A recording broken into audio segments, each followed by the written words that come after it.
Bem-vindo ao podcast Mente Blindada 24/7. Eu sou o Gustavo Dantas e o convidado de hoje é o professor Rafael Abirrian. Ele que foi campeão mundial master, foi campeão brasileiro adulto, faixa preta da CBJJ. A gente conversou a respeito de competição, a parte mental, falamos sobre business de academia. Ele faz um excelente trabalho como gestor, falando sobre eventos, profissionalização do jiu-jitsu. Então foi muito legal, acho que você vai curtir. E se você está caindo aí no canal pela primeira vez, não sei se você está no YouTube, em alguma plataforma de podcast, se estiver no YouTube, canal The BJJ Mental Coach, a gente tem bastante conteúdo, tudo para ajudar, inspirar, impactar e melhorar a sua jornada de alguma forma, né? Então, lições que a gente aprende no jiu-jitsu e a gente poder implementar na nossa vida. Então, a pegada é bem de desenvolvimento pessoal, inteligência emocional, então, treinamento mental. Se você curte esse assunto, dá uma olhada no canal que tem bastante conteúdo, tem mais de 400 vídeos, ali um pouco de tudo, muita coisa em inglês. Para quem de repente quer praticar inglês, dá uma olhada no meu site thebjjmentalcoach.com. E eu tenho anunciado, vou botar o link aqui também.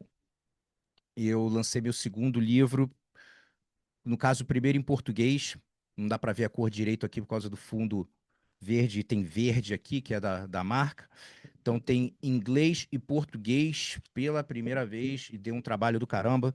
Fiz um trabalho muito desafiador que foi de audiolivro, né? E gravar, e são 7 horas de áudio em inglês. E, cara, realmente um desafio muito grande. Eu tenho consciência de que eu tenho um bom inglês, mas até você gravar um áudio assim para um livro já aí já é outra parada, e realmente foi um desafio muito grande. Quando terminou, foi, nossa, um alívio. E só tem em inglês, e no caso está disponível exclusivamente no BJJ Fanatics. E o livro disponível tem a versão e-book também no Amazon, e tem o site de onde você pode comprar. Depende de onde você estiver, tem gente assistindo do mundo inteiro. Então, vou deixar o link que leva para. Se você quer a versão em português, mas está no Brasil, é um link. Se você quer a versão em inglês, mas está fora do Brasil, é outro. Então tá tudo mostrando ali, e eu digo que é um manual para o competidor de jiu-jitsu, né? E são descoberta interior para o seu sucesso exterior, 10 regras para integrar autenticidade e performance no jiu-jitsu e além. E, cara, lições que eu ainda aprendo, mas aprendi na minha jornada, e regras que a gente deveria levar em consideração quando for competir, né? E como a gente usa na vida. Então, se você tiver interesse, dá uma olhada aí e espero que você curta a entrevista. Tamo junto. Us Abirrian, bem-vindo ao nosso podcast. Salve, Gustavo. Um alô para a rapaziada aí que te assiste. Sempre fui um fã seu como lutador. Há algum tempo venho acompanhando alguns episódios, bastante conteúdo teu, né, na internet, um grande pioneiro aí nos temas que você costuma abordar sobre mentalidade. E fiquei honrado com o convite. Me sinto muito prestigiado. Prazer estar aqui contigo. Vamos bater esse papo aí. Show de bola. A gente vai falar um pouquinho de tudo, mas a gente vai começar, né?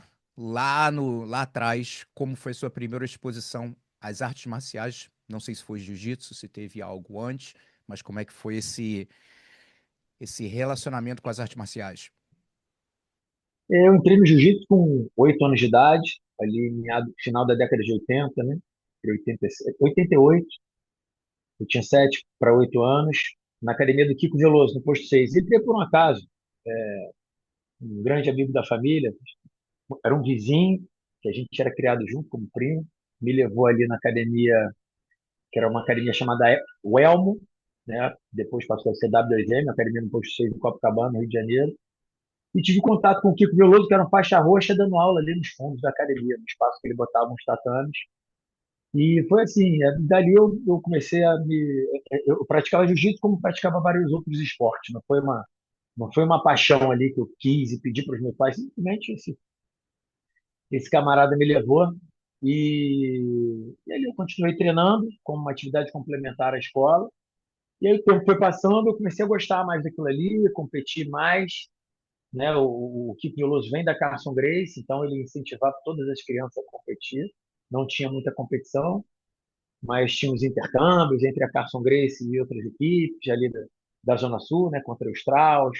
Eventualmente levava em alguns eventos lá no Yacht Clube da ilha. Já tinha a Copa Atlântico Sul, eu lutei a Copa Atlântico Sul como criança, tenho uma medalha, minha primeira medalha foi em outubro de 89 no Atlântico Sul, tem até hoje a medalha, e atrás escrito outubro de 89. Então ali era uma coisa competitiva bem infantil mesmo, assim. Não era nada atleta. Ia para a praia, jogava futebol na praia, na escola, no clube, e fazia um jiu-jitsu 2 vezes por semana. E assim como competia no futebol, na natação, eventualmente, né? E também competia no jiu-jitsu. E com 15 anos, ali quando eu peguei a faixa azul, prestes a fazer 16, em 96, ali eu comecei a levar mais a sério. Acho que é uma fase que eu começo a andar mais sozinho, ficar um pouco mais independente em relação a deslocamento, a mobilidade, né, pelo bairro, pela cidade. Então, comecei a me interessar um pouco, me aprofundar um pouco mais no jiu-jitsu. Então, minha primeira experiência com artes marciais foi em aproximadamente 88, 7 para 8 anos de idade, mas eu me aprofundei, eu diria que em 96, com 15 para 16 anos. Aí dali, uma longa história. Vamos falar um pouquinho aí da experiência competindo. Como é que você lembra assim as suas primeiras experiências, né? Muito tempo atrás, como criança, mas como era para você isso? Você curtia, se sentia à vontade, trazia um nervosismo? O que que você lembra disso? Então, eu sempre tive uma característica competitiva muito latente, desde criança, sem isso precisar ser treinado. Pelo contrário, isso precisava ser trabalhado por uma questão de equilíbrio, né? De não gostar de perder, de querer vencer, de levar muito a sério as coisas. E isso sempre nos campeonatinhos de futebol, no clube, enfim, nos festivais de natação, eu não gostava de perder. E na luta eu encontrei ali uma coisa de esporte individual que, além de depender de mim, era uma coisa que envolvia uma força, tinha um sentimento ali de, não é de briga, mas me interessei por aquilo ali, né? Não foi uma coisa que meus pais estimularam, simplesmente todos os alunos desse meu primeiro professor, foi o Kiko, participavam, então eu era levado para aquele ambiente. Eu me identifiquei com aquilo ali. Então, as minhas primeiras vivências, eu lembro muito bem. Essa primeira que eu mencionei agora, no Atlântico Sul, eu lembro bem das minhas duas lutas que eu consegui finalizar. Quando eu estava de Kimura dentro da guarda, eu no batalhão das costas. Eu não fiquei nada nervoso. E por eu ter tido essa primeira experiência muito positiva, isso me deu muita confiança. Então, eu fiquei muitas competições, não tinham competições oficiais, eram competições amistosas, eram torneios que eram organizados. Muitas vezes ficava a tarde inteira lá com 10 anos de idade sentado, o Carson olhava para mim, já lutou? Não. Você já lutou? Não, entra aí os dois. Então, isso era a competição. Então, acho que eu creio que eu tenha sido acostumado em algum momento onde eu não tinha muita noção da obrigação de ganhar ou a pressão se eu perder. Era uma coisa natural, dar meu máximo e estava uma coisa que eu estava gostando de fazer. Eu era levado para aquele ambiente e as primeiras vivências, por sorte, porque eu não era tão preparado assim, não era um jovem atleta, mas talvez por sorte ou porque eu era muito forte, eu também me treinava bastante, treinava 2 vezes por semana. Eu tive experiências positivas, então foi me dando confiança, então não tinha essa coisa de tensão. Para ter uma ideia, eu fui perder pela primeira vez, lutei 8 competições, entre os 8 e 15 anos, né? Eu lutava em média uma ou duas vezes por ano, tinha ano que não lutava. Não era uma coisa de tanta rotina, mas quando tinha, o meu professor botava todo mundo. E eu fui perder no estadual, que eu fiquei em terceiro lugar. E aí eu tinha aquela coisa, porque eu nunca perdia. Mas a verdade é que eu não lutava não lutava grandes competições. E aí eu não me abalei tanto, cara. Falei, fiquei em terceiro, acabei perdendo uma semifinal. E eu lembro bem dessa luta, não me lembro do nome da pessoa, mas lembro bem dessa luta. Fiquei em terceiro nesse campeonato estadual, que foi na Gama Filho. Então, não que eu tenha normalizado, mas eu achei tranquilo. Então, lutar para mim era uma coisa natural. E aí, nesse período que eu te falei, a partir dos 16 anos, né, como faixa azul juvenil, inclusive na época eu lutava muito de adulto, ainda podia lutar de adulto, eu comecei a perder mais do que vencer. E, de novo, aquilo não me abalava. Eu estava bravo por ter perdido, mas eu perdia porque o outro era melhor, não por ter ficado tenso, nervoso, sabe? Então aquilo ali foi me dando uma casca, que na faixa roxa com 17 anos, aí eu já eu já me inscrevia sozinho, eu lutava na Liga, na Lige, lutava na LGD em São Gonçalo, me inscrevia na Federação do Rio, me inscrevia sozinho nos campeonatos da CBJJ, só pedia para o meu professor assinar. Num dado momento da minha vida, eu estava lutando 20, 25 competições por ano, desde os campeonatos oficiais até os menores. E toda essa. Eu estou falando isso tudo porque o fato de eu ter competido muito tornou natural essa suposta pressão, não tinha isso como pressão. No dia seguinte eu chegava para terminar tranquilo, você entendeu? Então, o emocional, principalmente na primeira etapa da minha vida, vamos lá, até a minha faixa preta, não era um problema. E eu não era um atleta de ponta. Faixa azul, roxa e marrom, eu comecei a ter bons resultados na marrom. Azul e roxa, eu acredito que eu tenha perdido mais do que vencido. Vencia muita luta e muita competição, muito campeonato pequeno e os campeonatos grandes, perdi na segunda luta, na terceira luta. Enfim, me acostumei a competir ganhando ou perdendo. Eu não gostava de perder, eu voltava no dia seguinte querendo mais, mas se isso acontecesse 10 vezes, eu voltava no dia seguinte da mesma forma. Então, depois a gente pode até falar sobre a minha faixa preta em diante, onde a pressão aumentou, aí essa mentalidade foi um pouco mais difícil de controlar, em diversos conflitos que eu tive ao longo dessa minha jornada, vamos colocar de 2002, né, quando eu tinha 21 anos, para 22, para cá, né, nesses 20, quase 24 anos de faixa preta. Então, mas até ali foi uma coisa tranquila, cara, essa minha imersão nas competições. Foi natural, tranquilo e não me sentia bem fazendo aquilo ali. Como a turma ia para a praia pegar onda, eu ia no campeonato lutar, entendeu? Uhum. E qual foi o momento que você sentiu que, cara, acho que eu quero fazer essa parada aí pra minha vida, de realmente seguir? Quando você tomou essa decisão, você acha que afetou de alguma forma o mental, emocional? Eu digo isso porque a minha experiência é completamente diferente, né? Perdi muito no começo, mais ainda, provavelmente muito mais que você. Hum, Comecei a melhorar um pouquinho, mas quando eu tomei essa decisão que eu queria seguir agora, o foco já não era tão interno, me divertir e tal. Agora, caraca, eu tenho que ganhar, que um dia eu quero ter uma academia, eu tenho que ter resultado, e não é bem assim, né? Mas infelizmente, era a cabeça que eu tinha e acabava levando uma ansiedade desnecessária para o campeonato. Então, para você, qual foi o momento assim que você viu que ia seguir isso? Olha, como eu te falei, lutar sempre foi muito natural, né? E eu decidi, ou melhor, decidi, eu tive em mente que eu queria viver no jiu-jitsu e era muito confuso, porque eu não sabia como. Na minha cabeça, se era como lutador, eu não tinha essa ideia, eu não tinha esse planejamento. Eu só sabia que eu queria viver no jiu-jitsu. Então, acho que nessa época, como um adolescente, chegando na fase adulta, como lutador, mesmo sem saber como é que seria a vida de um lutador vivendo disso, né? Então, eu creio que nesse período ali, entre a faixa roxa e marrom, entre os meus 17 e 19 anos, né? E, enfim, eu entrei numa faculdade de educação física pensando naquilo ali como, poxa, se eu entrar numa faculdade de educação física, no momento, eu vou aproveitar isso tudo no meu treinamento. E no segundo momento, quando eu for formado, eu vou aproveitar isso porque eu acredito que eu vou ser um professor melhor se eu tiver essa formação acadêmica, essa formação teórica.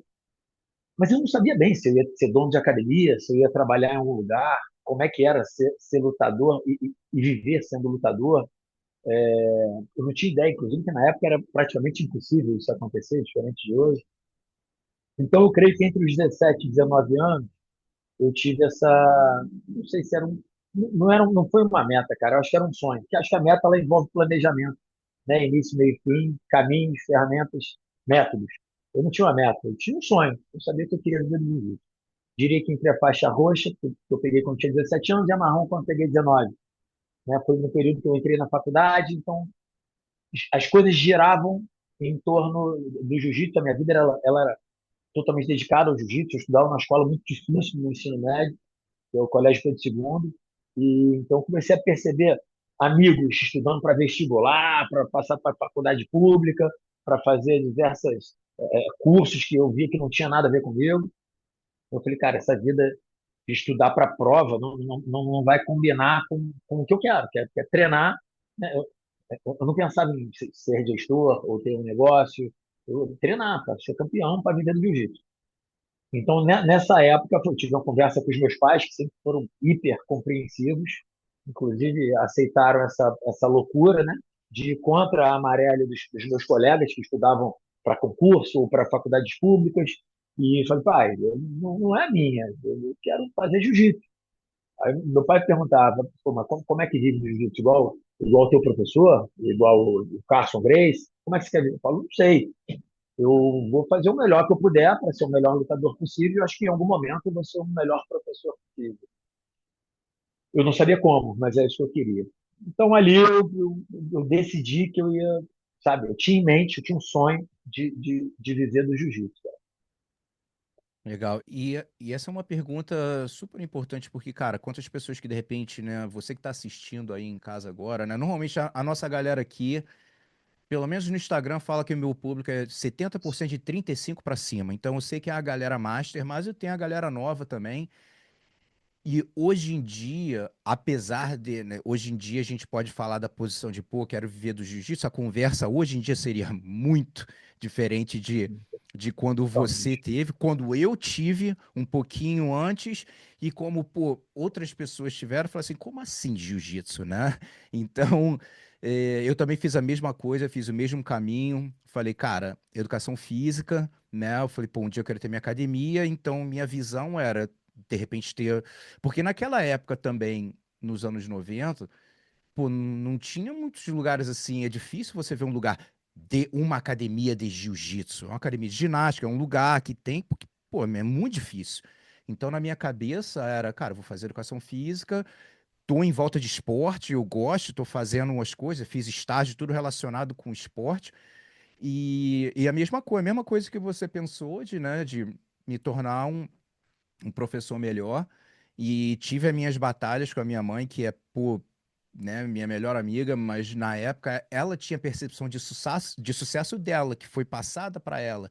Não, você tem que fazer uma faculdade para, né, você não vai fazer dinheiro. Eu falei, cara, quem tá falando em dinheiro, né, com educação física, né? Então quem tá entrando ali no mundo de educação física se prepara que, meu irmão, corre, né? Então faz bico aqui, faz estágio ali, faz o negócio aqui, então é muita coisa. E a vida do jiu-jitsu é assim, cara, é uma vida de empreendedorismo mesmo, né? De você correr atrás e faz camisa, faz associação e dá aula e faz não sei o quê. A mesma coisa que você faz, eu faço aqui também, faz vários corres, né? E então não é para todo mundo, irmão, né? Para quem tá aí, quer viver do jiu-jitsu, se prepara porque o corre é intenso.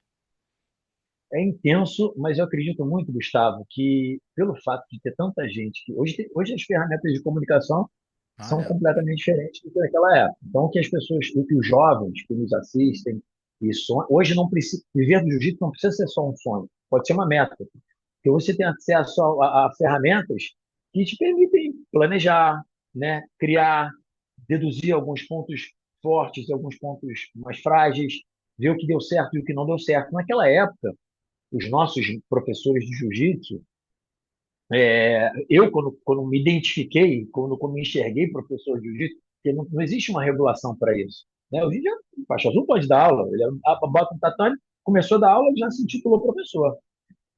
Infelizmente, né, o jiu-jitsu não tem uma regulação, mas, ao mesmo tempo, quando você naquela época, né, quando você falava que dava aula de jiu-jitsu, alguém te perguntava, tá, que legal, que bacana, mas fora isso, você trabalha com o quê, né? Não, eu dou aula de jiu-jitsu. Não, não, mas eu digo um trabalho normal. As pessoas perguntavam um trabalho normal, cara.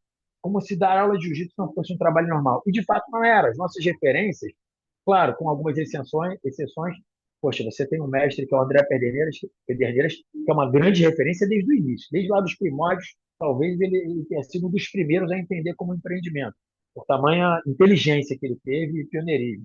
Mas as nossas referências, cara, eram pessoas de correria, assim, que mesmo diante de toda a correria, não conseguiam se sustentar só com uma academia, por exemplo. E o modelo de academia não era um modelo de negócio, né?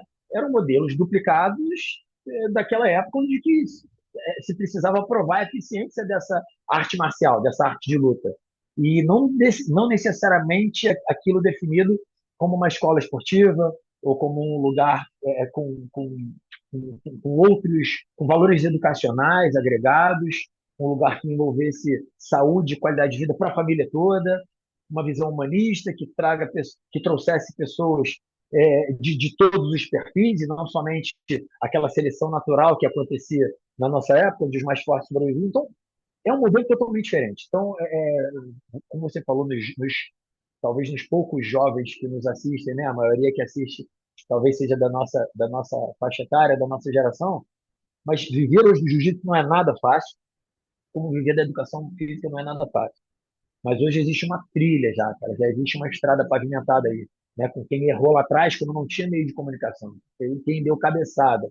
Então hoje a coisa se torna menos difícil, ou pelo menos você sabe o nível de dificuldade que você vai encontrar na frente, você consegue traçar uma meta, diferente de antes, que a coisa era um sonho. Pô, a gente deu cabeçada, eu dei cabeçada. Como eu falei, né, quando eu me identifiquei como professor, eu não era formado em educação física ainda. Mas eu, na faixa roxa, os alunos da academia, né, em geral, que competiam menos, me tinham como referência, cara. Eu com 17 anos, imagina. Pô, 17 anos você não tem maturidade ainda, você pode liderar, né? Você, às vezes, tem uma questão de liderança ou inata, ou porque a vida tenha te colocado em situações onde você conseguiu lidar bem com a gestão de pessoas, né? Então acaba que você pode ser reconhecido como uma referência muito jovem. Daí você ser um professor, sabe? Como é que ser um professor se você viveu se você viveu tão pouco, né? Então, naquela época era assim, cara. A gente precisou se virar, mas tenho certeza que hoje o caminho está muito mais aberto. Hoje o esporte jiu-jitsu, não só a arte marcial eficiente, mas o esporte, né, cara, jiu-jitsu, ele é muito mais, ele se torna muito mais promissor, inclusive principalmente para quem quer viver no jiu-jitsu, não só para os usuários, para os entusiastas que gostam de assistir, para os usuários que gostam de praticar, que eu acho que é a maior parte do público, né, pessoas que buscam o jiu-jitsu como saúde e qualidade de vida, mas também, né, mas principalmente para aqueles que são apaixonados e não encontram outra forma de viver a não ser envolvidos com isso. E não, hoje em dia, não necessariamente somente dando aulas ou gerindo uma academia. E, cara, vamos falar um pouco aí na competição, na parte mental, emocional. Eu falo que todo mundo tem batalha interna, irmão. Ninguém tem passe livre, né? A verdade é que algumas pessoas conseguem lidar melhor do que outras, algumas têm um pouco mais de dificuldade com ansiedade, depressão, essas coisas. É uma coisa que, porra, a gente nem sonhava tocar nesse assunto anos atrás, né? Já para começar a história, né? E ainda mais antigamente, sentia que era, pelo menos a época também que eu peguei ali, aquele ego de, meu irmão, a gente tem que ganhar dos caras, a gente não pode perder, aquela briga, aquela guerra, aquelas coisas, né? Então, qual foi o momento, assim, que você, como você falou, você conseguia lidar bem com a situação sob pressão, mas qual foi um momento que você começou, de repente, né, rolar aqueles questionamentos? Tá, vamos lá. Como eu falei, o início da minha história foi com o professor Kiko Veloso. Eu, na faixa roxa, quando tinha 18 anos, né, próximo a pegar a faixa marrom, conheci o Manimal, que é quem eu considero meu grande mestre, quem eu tive mais contato em relação à liderança dentro do tatame, né? Sempre representei a Carson Gracie, tive a felicidade de treinar por alguns períodos com o próprio Carson, né? Na época que ele vinha para treinar a turma sem kimono, no momento do racha da Brasil do Top Team, eu, por ser aluno do Manimal naquele momento, um dos que permaneceu ali na Carson Gracie, então tive ótimas experiências de iniciação com o Kiko Veloso, ótimas experiências ali que vão ficar na minha memória, no meu coração com o Carson Gracie, mas a pessoa que eu mais tive contato dentro do tatame como uma liderança foi o Animal, meu mestre. Então, num determinado momento, eu comecei levando muito a sério essa coisa de competição, começou sem que eu lutasse por isso, sem que eu tentasse, sem que eu buscasse isso, eu comecei a me tornar uma referência ali dentro. E ali começa uma pressão em que eu vejo hoje, mais maduro, que acontece em toda academia. Toda academia tem um garoto ali, um jovem que é a referência. E todos os colegas depositam toda a torcida, toda a confiança, toda a crença naquele indivíduo ou naquele grupo. E às vezes, naquele grupo, você realmente é o cara. Você é o cara que mais se dedica, talvez, imagine, né? No meu caso ali, eu creio que eu fosse o mais esforçado, não o mais talentoso, mas eu creio que o mais esforçado, porque eu era ali quem conquistava os melhores resultados. Então começa a ter uma pressão natural de todo mundo criar uma expectativa que tu é o melhor do mundo. Mas, na verdade, toda academia tem um cara igual a você. Toda academia é pequena. Porque a grande vão ter 30 iguais a você. Só que os teus amigos, teus colegas de treino, teu mestre, todo mundo, na melhor das intenções, para te motivar, te colocar para cima, né? Te incentivar e levar a tua autoestima, te coloca no ponto. E quando você vai para a competição, você vê que a coisa. Na verdade, você se frustra, né? Porque você acredita naquilo ali, acha que aquilo ali é real, e quando você chega na competição, alguma coisa deu errado, não é possível. E aí vem as perguntas, cara, como assim? Por que a menina não vence? Pô, aqui na academia ele é tão bom, nas competições pequenas ele é tão bom. Porra, chega lá, deve ser cabeça. Rapaz, na verdade não era cabeça, minha cabeça era ótima. Era justamente porque ali é academia, lá é campeonato. Nas competições pequenas, eram competições pequenas. Quando chegava na grande, eu não estava naquele nível. E aí eu começo a acreditar que isso é cabeça. E eu falo, cara, então tem problema de cabeça. Hoje, mais maduro, eu percebo que não era problema de cabeça. Só era um ego muito inflado, uma autoestima, que é importante, confiança, né? Mas era uma confiança acima do que eu realmente deveria ter, acima do que era digna para mim, cara. Não tinha que ser tão confiante ali, porque tinham pessoas, de fato, em outros lugares, melhores do que eu. Ou porque eram mais esforçadas, ou porque eram mais talentosas, por algum motivo, e a luta ela não é injusta, não tinha chegado a minha hora. E aí começa uma pressão grande por eu ser a referência ali dentro. E aí isso passa já para Carson Gracie. No momento onde é o Racha e um grupo forma a Brasília Top Team, o time A da Carson Gracie, né, forma a Brasília Top Team, e fica uma galera que seria até o momento de segundo escalão, onde eu fazia parte, e se tornam as referências, tanto no jiu-jitsu quanto no jiu-jitsu sem kimono, que na época chamavam de submission, né? Era o ADCC ganhando forma entre 2000 e 2001, e a galera era Submission Wrestling, né? O nome que o pessoal lá da ADCC deu. E aí começaram a ter competições sem kimono, do jiu-jitsu, começou a envolver trazer de volta uma rivalidade de jiu-jitsu luta livre, e aí, novamente, uma pressão, como se eu fosse um representante do jiu-jitsu. Mas eu sempre tinha visto aquilo ali em televisão, cara. Eu ouvia as histórias, né? Eu via VHS desse hack de jiu-jitsu luta livre. Então, eu com 19, 20 anos, ali, naquela situação, com uma pressão extrema de ter que representar. Então, hoje eu vejo que o meu problema não era um problema de dentro para fora, de cabeça, sacou? Eu não tinha um problema psicológico. Na verdade, eu me coloquei, ou me colocaram, né, ou caí num ambiente de pressão, e aquilo ali me trazia conflitos. Pô, como é que eu sou tão bom aqui e não sou lá? Pô, essa responsabilidade toda.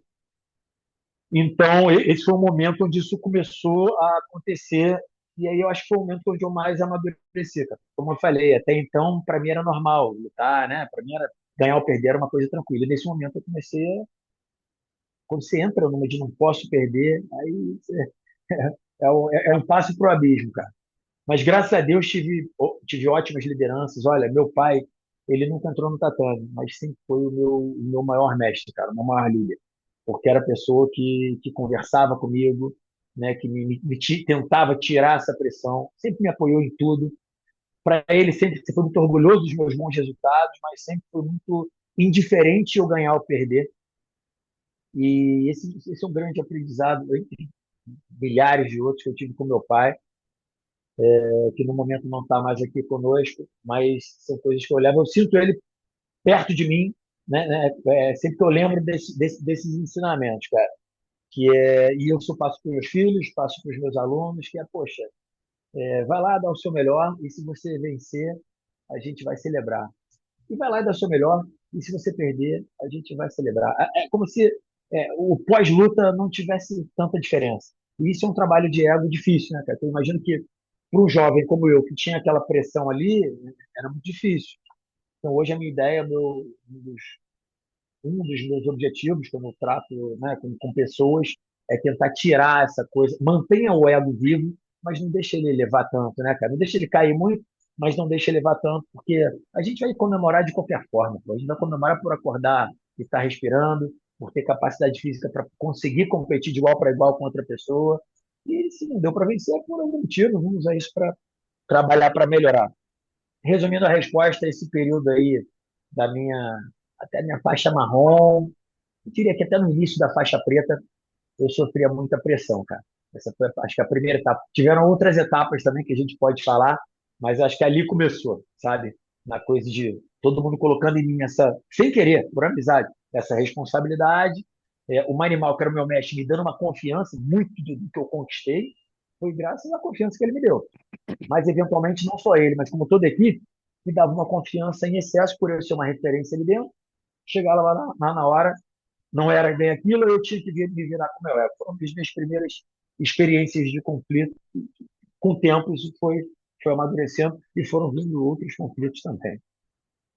Em 2014, eu fiz a lista dos top 10 erros mentais que os atletas cometem e como evitá-los, baseado nas minhas experiências entre azul e preta. Eu não tive oportunidade de competir na faixa branca, apesar de querer, eu estava num lugar que não era envolvido com competição. E não um ranking, mas eu fui pensando e fui escrevendo. E aí, depois de mais de 300 entrevistas aí, em inglês, português, com pessoas de alto nível, professores, né? E essa lista passou para o top 30. Que o negócio é que você começa a ver certas coisas que eu cometi, outras que eu não cometi, mas você começa a ter um pouco entendimento melhor, uma certa compaixão pela outra pessoa, mas tipo assim, como assim tu tá nervoso? Meu irmão, cada um com a sua batalha interna, irmão. O que é de repente para mim não é para você e vice-versa, né? E alguns erros mentais, que foi até o número um que eu escrevi, que foi o primeiro que veio na minha cabeça, você já mencionou, que é focar no resultado, que é uma coisa que, meu irmão, toda vez na tua vida, que no jiu-jitsu, em qualquer lugar, que você foca em algo que você não tem controle, né, como resultado de um campeonato, o resultado se você vai passar no vestibular, se você vai passar numa prova, tá entrando num trabalho, você não sabe. E toda vez que você bota isso, você acaba sentindo aquela ansiedade, dá uma tensão muscular, aquela tradicional travada, e você acaba não sendo a sua melhor versão. Não estou dizendo que você não vai ganhar ou algo assim, mas eu digo, vai ser difícil você ser você, sua melhor versão, se sentindo travado. Então não é a respeito de resultado, né? Então, ter essa clareza que não é fácil, né? Outro que você falou também é um erro, que não deixa de ser um erro que acaba sendo que a gente faz de acabar cercando de pessoas que acabam, infelizmente, como você falou, né, acabam às vezes querendo te ajudar, mas não necessariamente, não com as melhores intenções possíveis. Falar, pô, tu vai matar todo mundo, aí tu começa, pô, e se eu não matar todo mundo? Tá ligado? Aí tu chega lá no mato e fala, o que que tem de errado comigo? Na É, verdade, né?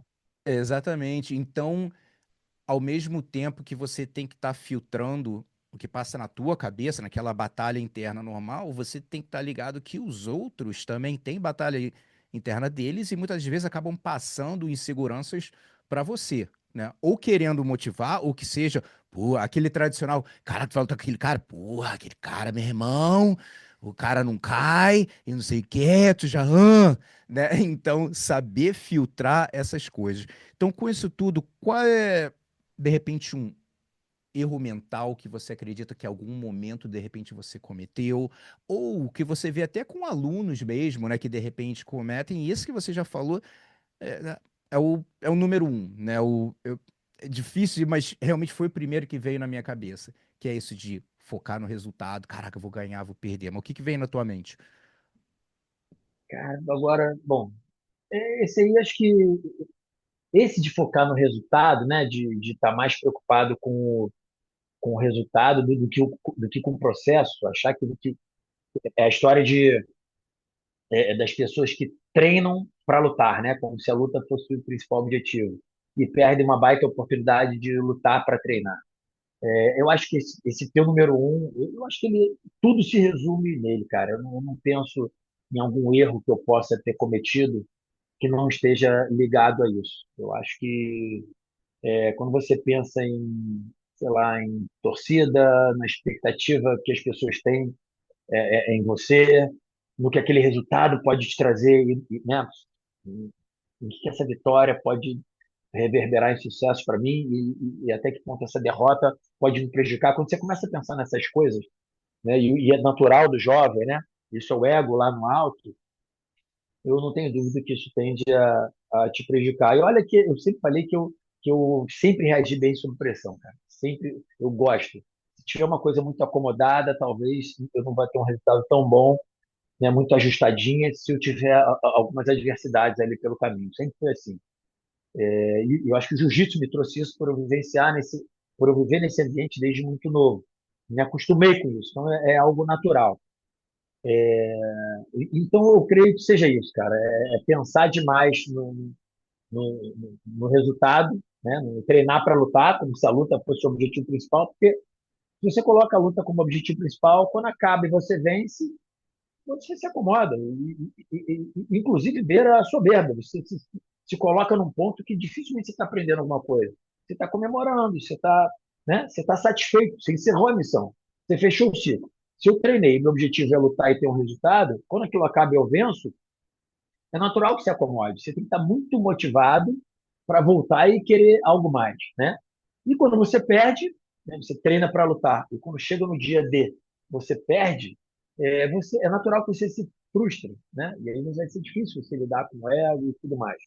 Tudo isso faz parte. Mas quando você luta para treinar, e não adianta só falar, né, cara? Quando você entende, começa a sentir isso, quando essa coisa é sua, ou porque você desenvolveu, ou porque alguém te destravou nessa, né, nesse ponto, nesse gatilho, quando você luta para treinar, cara, o resultado deixa de ser a coisa mais importante, porque ele é importante, mas ele deixa de ser a mais importante. Tu consegue aproveitar a vitória de um jeito e consegue aproveitar uma eventual derrota de outro jeito. Mas se entender isso, algumas pessoas não entendem, né? Mas você começa a entender que perder você aprende muito mais. A perdendo você aprende muito mais do que vencendo. Você cresce muito mais do que vencendo. E é quando você aprende a deixar o ego um pouco mais de lado, ou controlar o seu ego, que ele como eu falei, ele é importante, né? Todo mundo, todos nós temos ego, todos nós temos as nossas vaidades, mas equilibrar isso aí é fundamental. Então, acho que o maior erro seria esse aí, cara, as pessoas pensarem no resultado como objetivo final, porque pensa, quando acabar o campeonato, vamos lá, ser campeão mundial, o dia seguinte, quando você acaba, o dia seguinte do campeonato mundial, que você venceu, você acordou no outro dia, pensa bem no que mudou a tua vida. Dali para frente, faz o quê agora sendo um campeão mundial, né? Agora, se você simplesmente foca, dá o teu máximo, né? Acredita naquilo ali, mas entendendo que aquilo ali, aquele campeonato mundial, seja, é só uma parte do processo, cara, o dia seguinte você pega aquilo ali e aproveita e reverbera aquilo ali em experiência, em conteúdos, né, em mentalidade. Né? Você cresce como lutador, você cresce como pessoa. E para isso que eu estou falando, se torna indiferente você ganhar ou perder. Né? Ganhando aproveita de um jeito, perdendo aproveita de outro. Então, acho que o grande lance, o pulo do gato seria esse. Uma pena, a gente, na nossa época, tinha tão pouca ferramenta. Ah, é. Então, acaba que a gente não teve acesso a isso, né? A gente hoje, o objetivo tem que ser ensinar para a galera jovem para que elas tenham, de repente, menos conflitos do que a galera da nossa geração. Hoje se tem ferramenta. Como você falou, cara, hoje é mais fácil falar sobre depressão. Você imagina, antigamente, quando falava em depressão, era chacota, cara. As pessoas debochavam desse termo. Poxa, hoje eu, como professor, como educador, cara, eu dou muita importância para esse termo, cara. E às vezes você percebe que pessoas que não imaginam, nem imaginam o que elas estão tendo ali é um insightzinho, é um momento, né, de pré-depressivo. E aí você, como professor com experiência aí, né, em questões comportamentais, você consegue identificar isso a tempo, tu salva uma vida. Né? E nós, como no nosso dia a dia, lidamos com tanta gente, as pessoas de fora às vezes não entendem a importância que é uma escola séria de jiu-jitsu. Né? Quantas vidas você, Gustavo, já não Uhum. salvou, né, cara? Quantas vidas eu já não salvei? Eu sei, você sabe. E essas pessoas que foram salvas, elas sabem também, mas em geral as pessoas que não conhecem o jiu-jitsu ou não estão inseridas no meio do esporte, é, talvez não entendam. Por isso que a gente tem que botar todo mundo para fazer jiu-jitsu. É isso mesmo. E de preferência que escolham boas escolas com profissionais experientes e capacitados. Cara, vamos falar do bom e não tão bom de competição. Quero dizer com isso, começar com um não tão bom. Eu acredito que, pelo menos, pessoas com uma certa experiência no jiu-jitsu, cara, vai ter uma história triste pra contar. De um dia que eu falei, meu irmão, não sei o que aconteceu, não era eu ali, que você viu que, né, fica aquela frustração que você sabe que você não rendeu sendo o seu autêntico eu, né? E a mensagem principal que eu passo com tudo que eu faço, com o BG Mental Coach, com Mente Blindada, é essa palavra autenticidade. Cara, meu irmão, é ser você, né? Treinar, lutar como você treina, e às vezes, seja lá por algum motivo, isso aconteceu. Qual a memória que você tem de alguma competição que você sentiu esse, tipo assim, cara, realmente não era eu ali, e o que que você aprendeu, o que que você tirou dessa experiência? Olha, Gustavo, eu não consigo lembrar de uma competição em si. Eu já tive muitas frustrações na vida, porque eu já tentei competir de tudo que é jeito, né, cara? Já lutei fazendo dieta, já lutei na categoria de cima, já lutei na categoria de baixo, já lutei tendo brigado com a mulher de manhã, já lutei com um mês sem me encostar na mulher. Então, meu irmão, já tive muitas experiências, né? Então, acho que com o tempo, eu não acho que tenha uma fórmula ideal. Também não lembro uma competição em si que eu falo, naquele dia eu não estava ali. Não, acho que em todas as vezes que eu lutei, não sei quantas vezes, eu devo ter lutado mais de 1000 vezes na minha vida, eu falo isso às vezes, as pessoas, nossa, tá sendo bem. É, é uma metáfora. Eu falo, não, cara, eu fiz mais de 1000 lutas em cima do tatame oficial na minha vida, com certeza. Eu parei de contar. Quando eu peguei a faixa preta, tinha mais 600. Então, com certeza, de 23 anos para cá, de 23 anos para há 23 anos atrás, quando peguei a preta até agora, creio que eu tenha feito assim umas 400 lutas de lá para cá. Então foram muitas vezes, entre muitas vitórias e derrotas. Eu não lembro uma vez em específico que não era que eu perdi, falei, nossa, eu estava ausente ali. Não, cara. Mas muitas vezes eu percebi durante a luta que eu errei. Errei por ter competido machucado, ou errei porque o ego estava inflado demais, ou errei porque não me preparei o suficiente fisicamente, ou porque ignorei o fato de eu não me preparei psicologicamente, como, por exemplo, se permitir brigar com a tua esposa, com a tua namorada de manhã, ou ter um problema com a tua mãe, sabe? O competidor tem que estar livre de tudo isso, mas vai aprendendo isso com o tempo. Então, em algumas vezes também, já saí, já perdi, saí xingando, já venci, saí comemorando demais, de forma excessiva, mas sempre fui eu, cara. Sempre fui eu. Eu sempre fui autêntico. Eu não me arrependo de nada que eu fiz e também não me, eu acho que todos os erros, né? Todas as experiências que eu tive de pré-luta, durante a luta e pós-luta foram importantes para a construção do que eu sou hoje. Né? Que está muito longe de uma perfeição, do super campeão, não é isso, mas me sinto muito satisfeito com a minha história. Acho que todas as minhas vitórias foram porque eu mereci por algum motivo. E olha, foram muitas vezes vencendo pessoas que eu considerava melhor que eu e até hoje considero melhor do que eu. Por algum motivo ali eu tive algo, era o meu momento. Então, era eu mesmo e eu mereci. E algumas vezes na minha cabeça eu perdi para indivíduos que eu vejo que eu teria bastante capacidade de vencê-los. Né? Que numa balança, num termômetro, eu me considerava superior em mais quesitos e acabei perdendo. Muitas dessas vezes por questões externas. Acho que essa questão que você bate bastante mente blindada, e de novo, sendo redundante, vem com a maturidade, né? É difícil a gente só com livros, né? Só com assistindo palestras e ouvindo, a gente aprende em 100%. A gente aprende muito, né? Tem as ferramentas de comunicação para isso. Mas nada como a vivência, cara, nada como a experiência. Então, nessas centenas de lutas. Eu passei por muitas situações, onde todas elas eu estive presente, mas muitas delas eu identifiquei falhas, e normalmente falhas coisas que vêm de fora, fatores externos, né? Fatores que eu poderia ter evitado, que daria para o jiu-jitsu poderia fluir mais, a minha mente podia estar mais blindada, como você diz, e por algum motivo eu não consegui blindá-la. Eu acho que à medida que o tempo vai passando, hoje quando eu compito, pulando agora muitas etapas da minha vida, né? Hoje, quando eu compito, eu sinto o fato de eu estar já num momento maduro e com a vida relativamente ajustada, e entendendo realmente o jiu-jitsu como uma ferramenta de desenvolvimento pessoal e a competição como uma ferramenta de desenvolvimento pessoal, cara, eu diria que quando você me via perdendo uma luta, é porque o cara realmente foi melhor. Não é porque minha cabeça estava ruim. E quando você me via vencendo, é porque eu realmente, nos quesitos treinamento, eu fui superior àquele outro cara.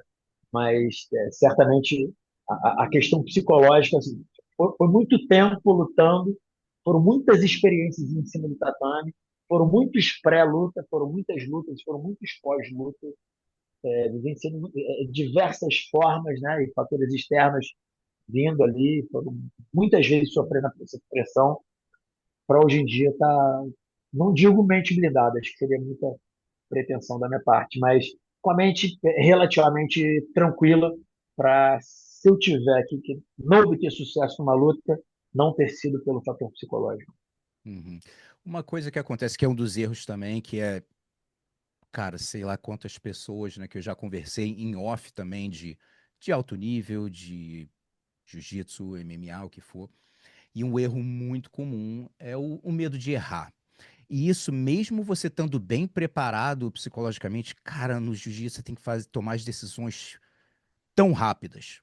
Tão, no meio de um scramble, uma loucura, vou fazer isso aqui. Aí você, né, toma uma decisão errada e aí, né, a luta vai para um caminho. Mas também acontece muito esses errozinhos bem suaves que você não repara, tipo assim, de hesitar. Cara, vou não, não, se eu porque a verdade é tipo um ciclo, não é só um erro mental. Quando acontece, muitas vezes a gente não vê, mas são vários pontinhos ao mesmo tempo.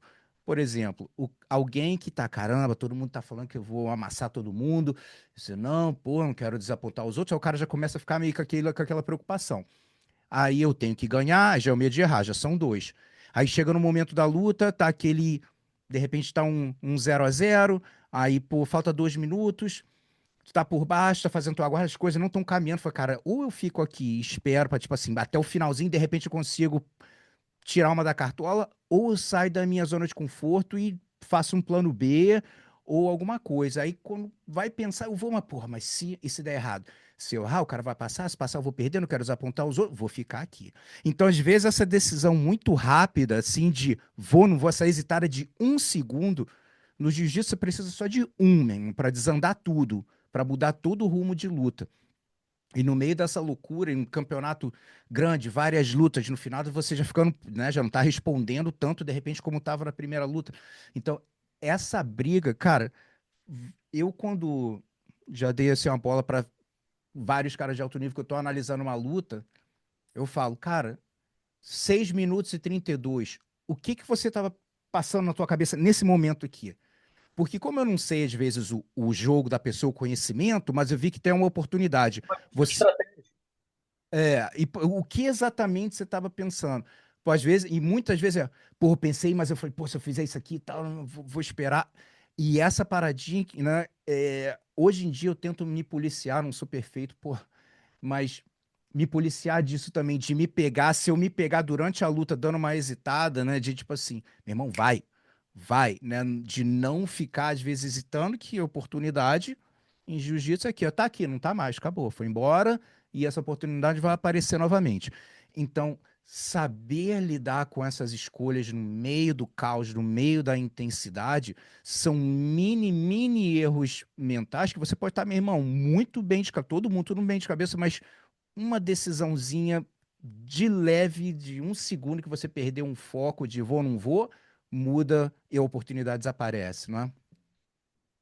Com certeza. O que você falou, acho que também está relacionado à estratégia, né, cara? Às vezes faz parte da sua tática, você consegue comunicar, às vezes uma luta está empatada e você de alguma forma não consegue executar uma técnica, não é que você tenha medo de avançar ali, mas sabe que o risco é grande, você avalia o risco e o benefício, essa relação, o que vale a pena, você tem formas, né, de comunicar o juiz em relação a estar atacando, a estar esboçando um ataque.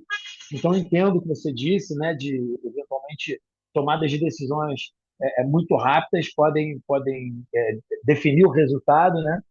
Mas eu acho que tem uma questão estratégica também, tática, que também está relacionada ao emocional.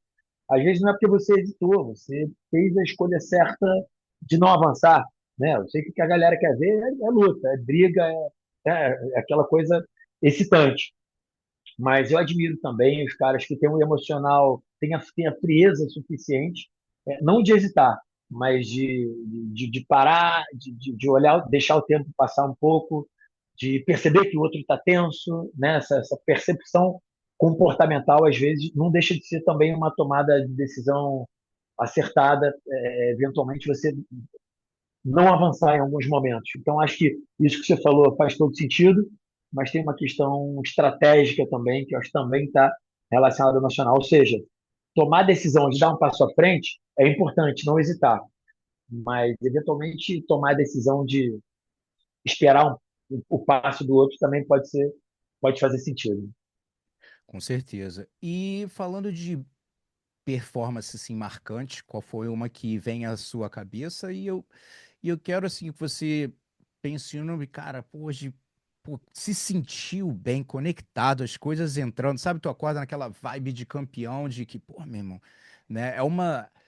Eu aprendi escutando o Tony Robbins, ele fala a respeito da diferença entre acreditar e ter convicção, né? Convicção é uma coisa mais forte. Aquele dia que tu acorda e fala assim, meu irmão, hoje, é hoje, né? Então, qual um campeonato que vem assim na tua mente? Olha, os mais próximos de mim, não tem dúvida que nesse momento, assistindo isso aqui, já sabe o que eu vou falar. Porque eu tive muitas performances memoráveis, assim, que ficaram e ficam no meu coração, que eu sou capaz de fechar os olhos e sentir o que eu senti no dia, cara. Tamanho tão marcante que for, né? Mas, sem dúvida, a top um foi no Campeonato Brasileiro de 2009, que foi o meu primeiro título brasileiro. Foi na faixa preta adulto, categoria meio pesado, né? O brasileiro da CBJJ, e tem toda uma história envolvida naquilo ali, cara. Então, é uma longa história, mas, resumindo, foi meu 11º Campeonato Brasileiro. Eu já tinha sido 2 vezes terceiro lugar na faixa preta, né, na minha categoria, e tinha sido uma vez vice-campeão na faixa marrom. Então, tinha 3 medalhas de brasileiro, uma na marrom, prata, 2 de bronze na faixa preta. Em 2009, eu com 28 anos, para 29, né? Eu sou de 80, então 2009 era o ano que eu tinha 28, completaria 29 no final do ano. Ou seja, considerando o adulto até os 29 anos, seria ali o meu último ano como adulto, não necessariamente lutando como adulto, até porque eu continuo lutando como adulto até 2013, até meus 33 anos, mas seria o meu último ano de adulto. E eu vinha dessa coisa de tentando. Às vezes um aluno meu perdi o quarto ano seguido, não aguento mais, não sei o que fazer. Eu falo, caramba, perdeu 4 brasileiros e ainda já tá bravo, cara. Pô, tu não tá nem. O que ganhava brasileiro, o meu, foi o 11º, cara. Então, teve toda essa questão de tentativa e voltar no dia seguinte, não durante 11 anos, porque o meu primeiro brasileiro foi em 98, e esse que eu venci foi em 2009, então foi mais do que, né, do que 11 anos, teve um ano que eu não participei. Então, assim, aquele dia ali, cara, eu fiquei um ano e meio sem competir, eu tinha uma lesão grave na minha cervical, era uma indicação cirúrgica, o prognóstico era de eu não voltar a competir, nem treinar forte, e só dar aulas. Foi em 2007, que foi um ano muito bom também, foi um ano que eu fui campeão europeu, fiz um ótimo brasileiro, fiz um ótimo mundial, perdi numa luta duríssima para o Saulo Ribeiro já no domingo, né, nas quartas de final. Enfim, 2007 foi um ótimo ano, fiquei um ano e meio sem treinar, e aí chegou o tal dia, né, respondendo a tua pergunta, do Brasileiro de 2009, cara. Esse dia, olha, Gustavo, dificilmente alguém no mundo venceria esse dia, cara. Eu tenho convicção disso até hoje. E no todo, cara. Desde a véspera, eu concentrado. Eu lembro que eu fiz durante essa semana. Aquilo tinha uma coisa de provar para mim mesmo. Essa era uma pressão que me alimentava. Cara, não, eu vou lutar, eu vou voltar, eu vou vencer. Eu lutei 2 competições pequenas, lutei com caras muito bons na época, e aquilo me motivou. Né? Eu lutei uma competição do circuito estadual e acho que um Niterói.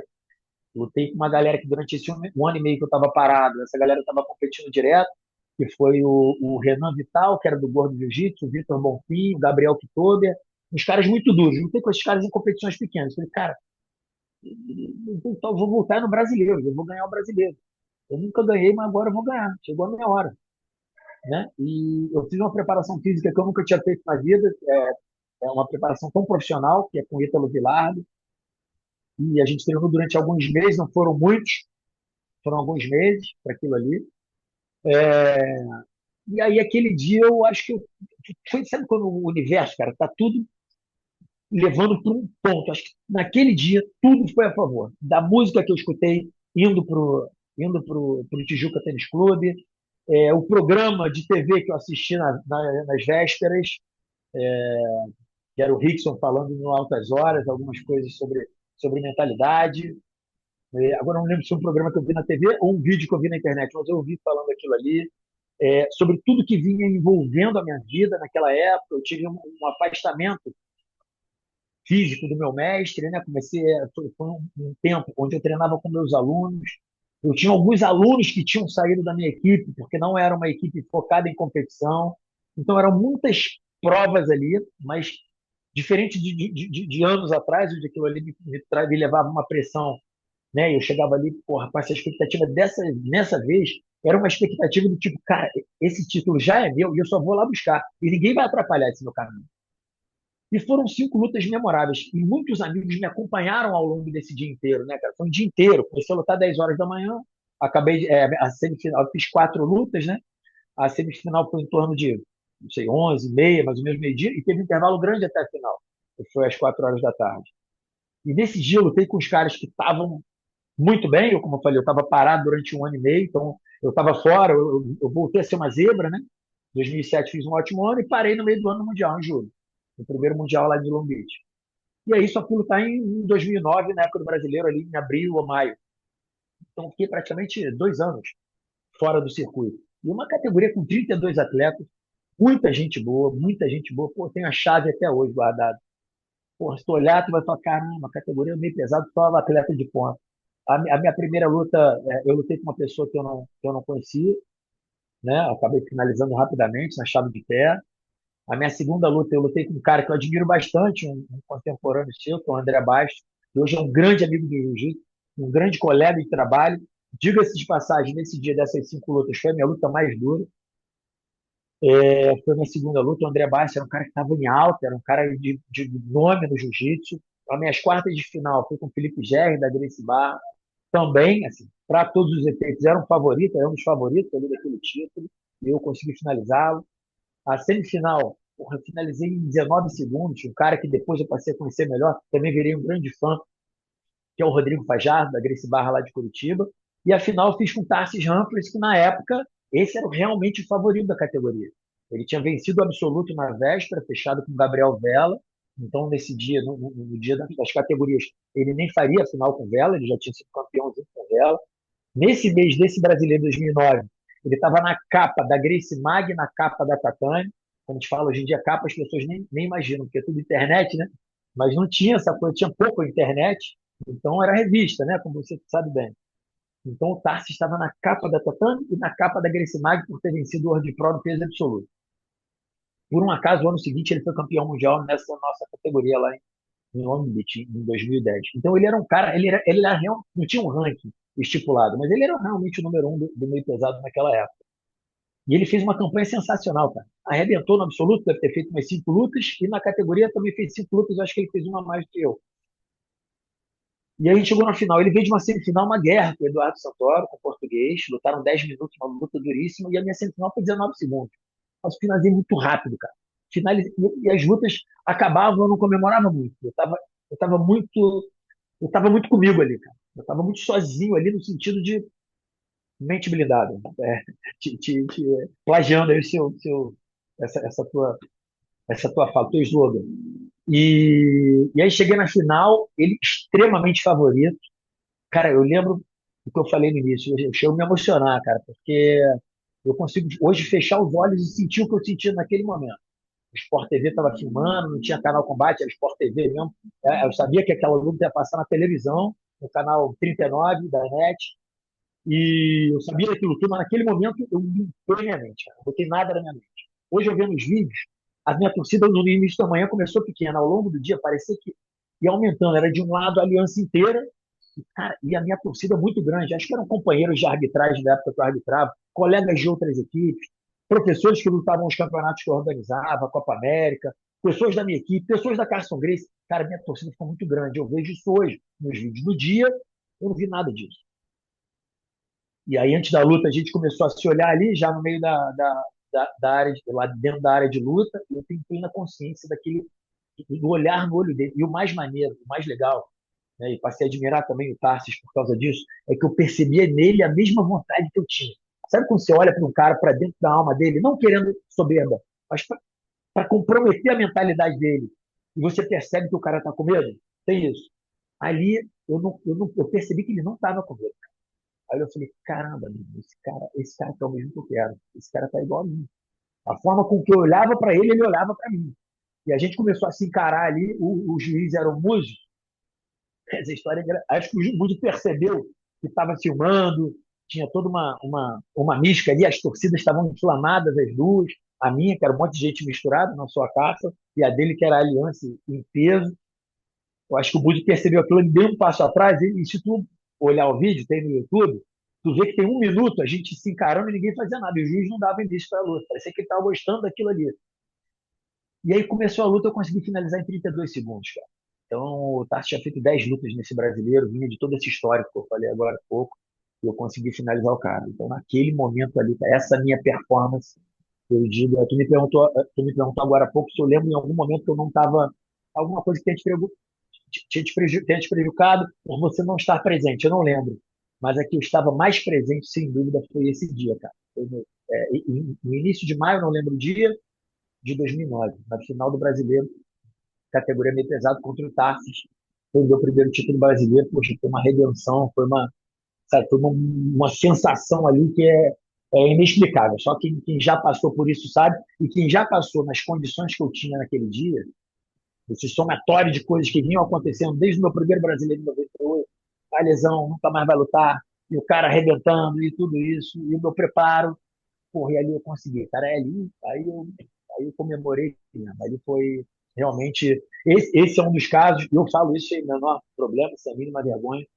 Foi um momento um dia onde eu consegui vencer alguém que naquele momento, tecnicamente e fisicamente, eu acho que era superior a mim.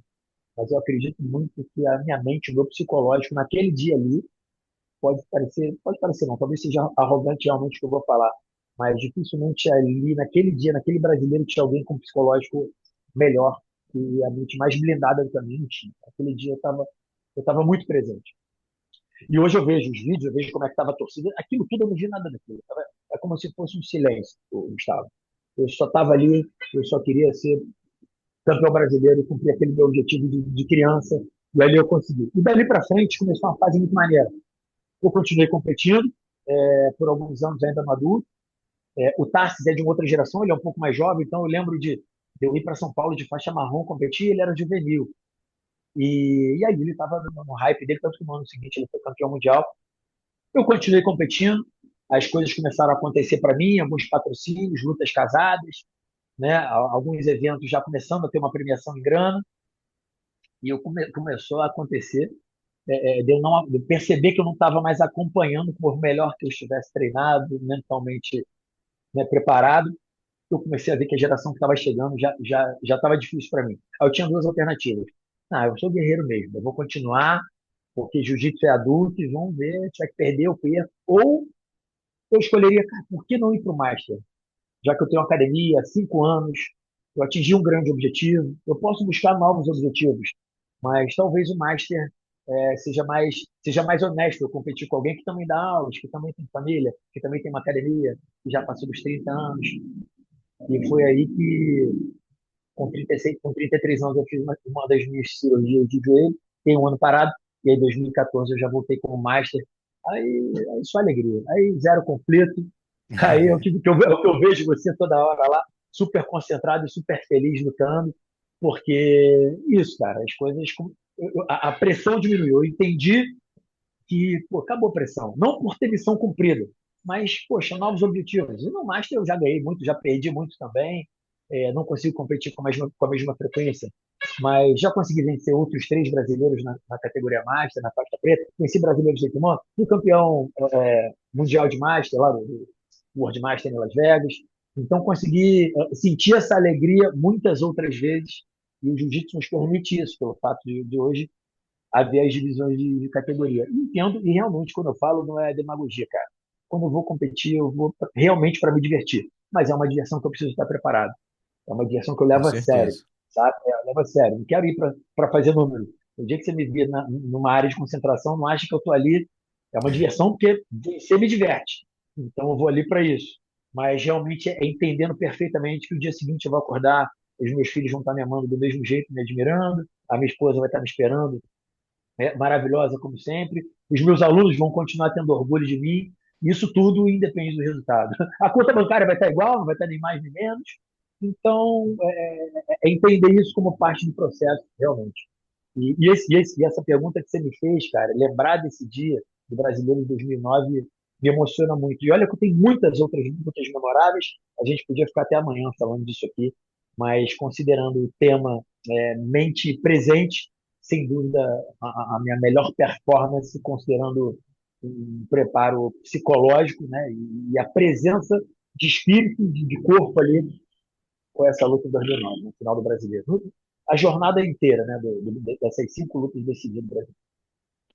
Cara, vamos falar um pouquinho aí atual, da parte profissional. Você faz um pouquinho de tudo também, tem academia, evento, comentarista, então tá, meu irmão, jogando aí nas 11. Então, fala um pouquinho da academia, fala um pouquinho aí do teu trabalho. Tá, hoje eu já passei por várias. Eu vivo do jiu-jitsu há muitos anos, mas eu já circulei, né, já passei por vários setores, por várias esferas do jiu-jitsu. Então, já atuei como árbitro durante muitos anos, já trabalhei em academias que não eram minhas, já tive a Copa América, que foi um evento amistoso que fez muito sucesso no Rio de Janeiro durante 14 anos. Então, já organizei muitos eventos, era uma coisa que eu fazia assim, assumindo a total responsabilidade da qualidade daquilo ali, né, para os atletas. Tenho a minha academia há 21 anos, então já fui árbitro, lutador, organizador de eventos. Você falou de comentarista, né? Eu já fui comentarista, o comentarista oficial da Copa Pódio, começou em 2012 ou 11, 12, 2012. Já fui algumas vezes convidado por outras organizações para ser comentarista, mas eu diria que hoje já fui professor de jiu-jitsu muito na minha vida, né? Essa é a minha maior paixão, sou até hoje. Mas eu diria que hoje a minha profissão, né, cara, a minha ocupação profissional é gestor. Hoje, a maior parte do meu tempo profissional ele está dedicado na minha escola de artes marciais, né? Então, eu não digo que eu jogo nas 11, não. Eu jogo, eu jogo bastante e eu tento me aprimorar muito nessa posição que é de gestor, sabe? Gestor da academia, gestor da minha metodologia, gestor das pessoas que acreditam no meu trabalho, pessoas que acreditam que um dia, né, que acreditam nesse meu modelo de trabalho e querem ser iguais a mim. Esse é um dos meus maiores focos agora, é preparar profissionais e, obviamente, gestor dos alunos da minha academia, que muitos deles são clientes, mas a maior parte fazem parte de uma grande família que a gente forma no Abirrinha Dojo. Né? Hoje, minha academia ela trabalha com 4 modalidades, né? O carro-chefe é o jiu-jitsu, mas tem também o karatê, o muay thai, a capoeira. Todas as modalidades são divididas por programas. Hoje, o jiu-jitsu está cada vez com mais programas. Hoje tem 10 programas no jiu-jitsu. Então, tem estado com 14 pessoas trabalhando lá hoje, onde metade dessas pessoas só trabalham na minha escola, hoje conseguem se sustentar e serem independentes só trabalhando ali exclusivamente. Então, eu diria que eu já joguei nas 11. Hoje, o meu foco está dentro da minha escola e principalmente na área de gestão. Mas, obviamente, dou pelo menos 3 aulas por dia. Eu tenho que dar, olha, já dei 12 aulas, 13 aulas por dia, né? Já trabalhei muito sozinho. Hoje eu tenho uma equipe muito boa, que dá super competente. Então, hoje eu dou 3 aulas, em média uma aula particular, 2 aulas em grupo, todos os dias, de segunda a sábado. Então, eventualmente, quando sou convidado, também sou comentarista, né? Antes era um hobby, não. Meu pai foi comunicador a vida inteira, então assim, eu sempre tive isso na veia, sempre tive um grande mestre como um crítico da comunicação. Então, sempre gostei de fazer. Então, eventualmente, a JP, por exemplo, quando vem para o Rio de Janeiro, eu estou sempre fazendo os comentários por ali. E já fui convidado algumas vezes no canal, pelo canal Combate, né, para ser comentarista, mas não é uma coisa que eu faço com uma regularidade fixa, é quando acontece.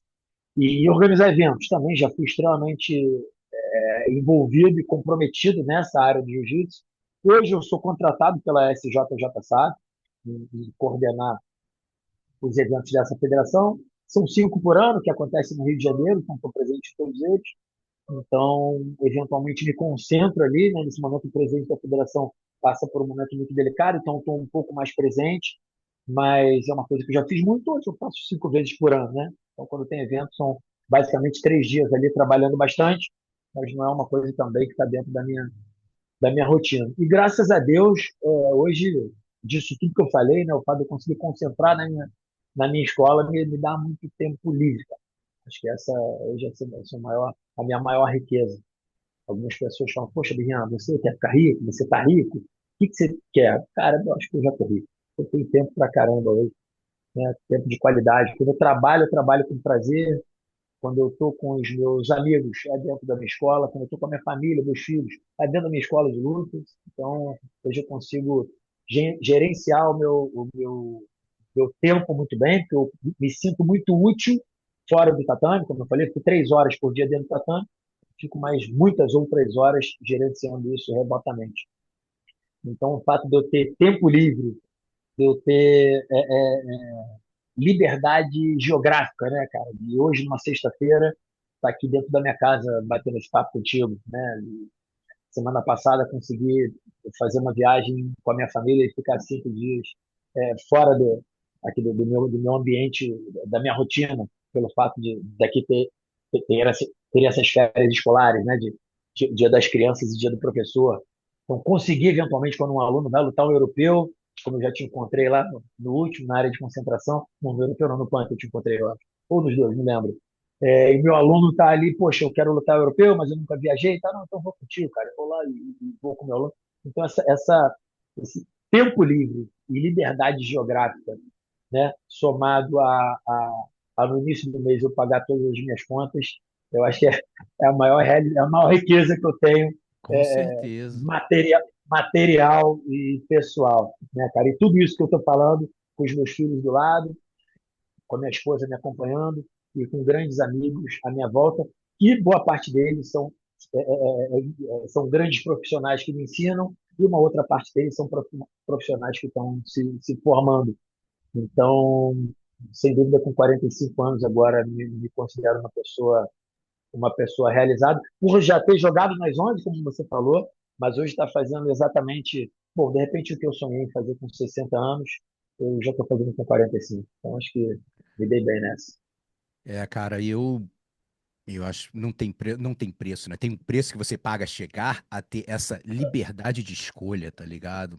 Isso daí, cara, pra mim é número um, não é a respeito, né, o acumular o dinheiro, as riquezas, meu irmão, essa liberdade de escolha, né? Hoje em dia,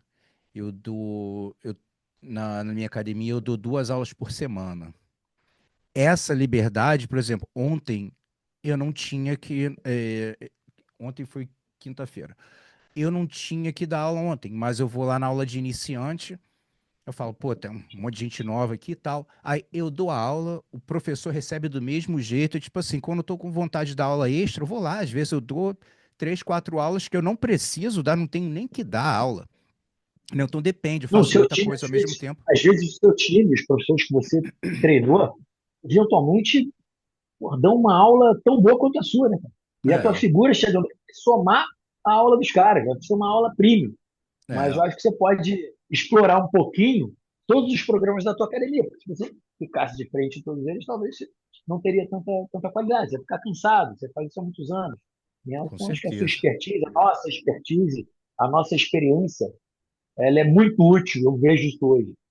Ela é muito útil para o nosso staff, cara. Quando eu falo dos 14 das 14 pessoas que têm trabalhando comigo, poxa, trabalhar em função desses 14 líderes, eu consigo atender 450 alunos muito bem. Enquanto se eu tentasse atender os 450, eu não sei se eu conseguiria. Tem que atender, né, um percentual pequeno desse grupo, 15, e 3% desse grupo, mas concentrar todas as minhas energias em formar esses líderes. Eu imagino que você seja a mesma coisa. Eu estou presente em todos os programas da minha academia. Cara. Todo programa da minha academia vê a minha cara em algum momento.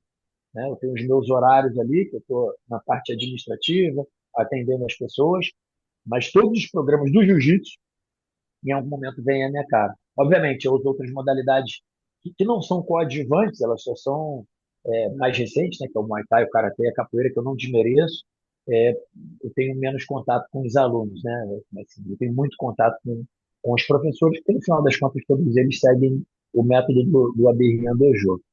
Mas é isso, as pessoas às vezes dizem, pô, não está trabalhando. Cara, estou trabalhando muito, mas eu estou trabalhando na gestão dessas pessoas e o trabalho, a qualidade desse serviço está muito melhor do que a 13ª aula que eu daria nesse dia. Com certeza está muito melhor. No dia Fato. que eu consegui, e agora eu estou conseguindo, né? No momento que eu consigo formar essas pessoas com essa mentalidade, com a devida experiência, é o momento da expansão, que é uma próxima etapa nossa, né? Que você já tá bem avançado aí com a tua associação, com a tua federação. Por aqui ainda estou engatinhando nessa expansão.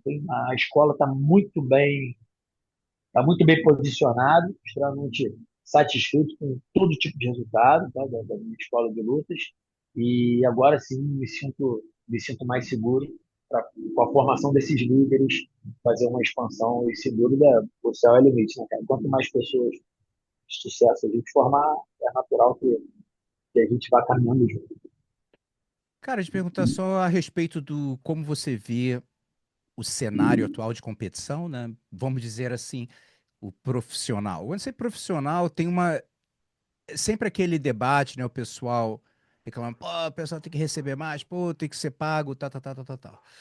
Eu tava tendo uma conversa com uma pessoa ontem, falando que ao mesmo tempo, cara, vai ver o esporte aí, né? Ou pode ser o judô, pode ser o wrestling, pode ser o karatê, pode ser o surf, pode ser o skate. Tu acha que todo mundo faz dinheiro, irmão, que tá competindo? Só a galera que realmente vai estar se destacando. Então, eu vejo assim, o pessoal viver de jiu-jitsu. Tem hoje diferentes, né? Os fora de série, que, meu irmão, um bochecha da vida, né? Um, um Mika, uns moleques assim, nessa geração agora. Que, cara, é outra parada. Mas como você vê assim, eu vejo como, cara, você é competidor, você querer achar que você vai só viver de competição, de novo, a não ser que você seja top dos tops, até mesmo no UFC, só os tops do top faz dinheiro mesmo, né? Como você vê assim o competidor para sobreviver, vamos dizer assim, porque eu vejo, cara, você tem que ter, se você tiver uma mente empreendedora, né, de corre, faz seminário, e faz aula particular, e viaja, e faz camisa, e faz, pô, você tá fazendo as tuas paradas, né? E às vezes o pessoal fala, pô, lutar para não ganhar nada. Cara, olha quantos caras na história que foram várias vezes campeões mundiais. Uns que você esquecido na história, ninguém sabe, e outros que pegaram o que eles fizeram, os irmãos Mendes, por exemplo. Quantos eles ganharam de dinheiro competindo jiu-jitsu? Eles não estavam na época, né? A DCC, o que for, mas eles não estavam numa época que rolava dinheiro para, sabe? Nem tanto, né? E pegaram, e meu irmão, e foram muito criativos e empreendedores, né? Então, eu acho que o competidor para realmente, né, conseguir expandir, tem que ter uma mentalidade um pouco mais empreendedora. Então, como você vê assim o cenário de competição, o futuro dos competidores, você envolvido aí com o campeonato, o que que você acha? Vamos lá, Gustavo. Olha, cara, minha opinião sobre isso é tão ampla, tão complexa. A gente precisa de um outro bate-papo para falar só, É, só não, é, sobre ele. com certeza é ampla mesmo. E o que eu vou falar agora, eu tenho certeza que muitas pessoas, né, cara, muitos sonhadores vão criticar. Falar, poxa, ele tá falando isso, pô, tá falando besteira. Eu acho que eu vou ser criticado com o que eu vou falar agora. Quem me conhece sabe como é que eu penso. eu estou muito seguro quanto a isso, não tem problema nenhum. Mas antes de te responder, cara, eu acho que assim, tudo na vida. Bom, o que você acha do lutador profissional? Que é a tua primeira pergunta. Do profissionalismo disso. Cara, o profissional é aquela pessoa que foi preparada para alguma coisa e consegue, de alguma forma, prestar algum tipo de serviço. Se esse serviço é ruim, esse profissional não é tão valorizado. Se esse serviço é um pouco melhor, é bem qualificado dentro daquela área ali, ele é melhor remunerado. E assim por diante. Acho que no mundo, cara, não tem muito mistério, né? Então a gente pode falar do jiu-jitsu, a gente pode falar do engenheiro, do médico, de tudo, cara. Se você presta um bom serviço, você se preparou, aí o preparo vai, pô, foi bem orientado, teve oportunidade, teve privilégio, ou não teve privilégio, mas aproveitou uma oportunidade, teve sorte, enfim. Tem muitas coisas envolvidas que eu não vou entrar nesses méritos, mas isso como é que você vê esse cenário profissional? Cara, como qualquer outra área. Se você presta um bom serviço, você vai ser remunerado. Se você consegue entregar um serviço premium, você vai ser remunerado de forma premium. Se você entrega um serviço mediano, você vai ser remunerado de forma mediana. Se você não entrega serviço nenhum, você não vai ser remunerado. Aí vamos para o jiu-jitsu, cara. Lutar jiu-jitsu. Quando você se inscreve numa competição, vai lá e luta. Que serviço que você está entregando? Eu estou excitando aquelas pessoas ali. Opa, então você entrou numa vitrine. Em algum momento, se você é excitante mesmo como você acha, alguém vai te pagar por isso aí. Se tem muita gente mesmo para assistir isso aí, alguém vai te pagar.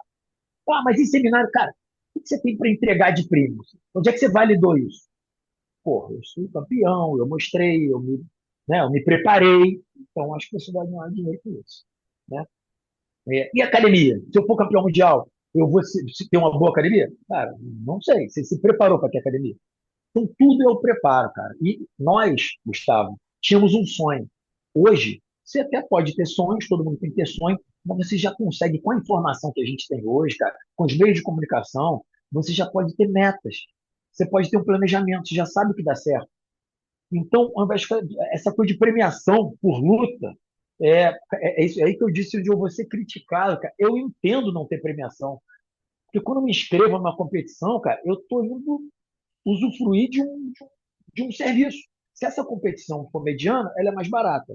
Se ela for muito boa, muito interessante para mim, estiver validada dentro desse mercado, cara, é uma competição mais cara. Né? A medalha for melhor. É isso, eu escolho onde eu quero lutar. Poxa, mas e a remuneração para os atletas? Cara, alguém prometeu remuneração para os atletas? Lá na tua história, quem te prometeu te preparou mal, cara. Porque o jiu-jitsu nunca teve premiação. Eu não vejo nenhum problema em lutar por premiação. Mas achar que um atleta que luta o Campeonato Brasileiro ou o Campeonato Mundial tem que, sabe, tem que lutar por uma premiação, como se aquilo ali fosse um serviço premium capaz de sustentá-lo sozinho, eu não sei se esse é o caminho, cara. Eu não sei se esse é o caminho.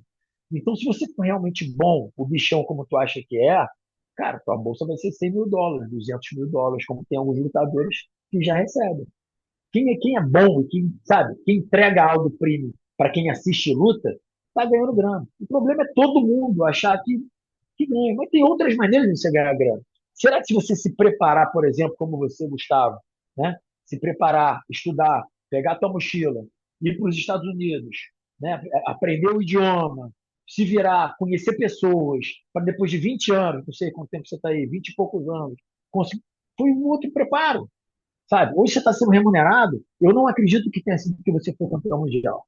Quando você foi campeão mundial, na faixa roxa e marrom, pode ser? Foi mais, não? Isso, isso. E de Roxo e Master, marrom, mas de roxo e marrom no adulto. eu te acompanhava naquela época já. Acho que eu sou um pouquinho mais novo que você, mas eu lembro quando você fechava com o Léo Santos e tudo. Então, aquilo ali foi muito bom para você, para a tua vida, como pessoa. Mas você não foi remunerado ali, cara. Aquilo ali fez parte de um processo. E o cara que acha que ser campeão mundial tem que ser remunerado, porque isso é um lutador profissional, cara, infelizmente ele só vai conseguir pagar a conta no ano que ele for campeão mundial, É. sabe? Então, é isso, cara. As pessoas, assim, um recado que eu vou dar, eu vou ser criticado por muita gente, algumas vão entender. Cara, se você quer se viver do jiu-jitsu, se prepara, se prepara. É como lutador?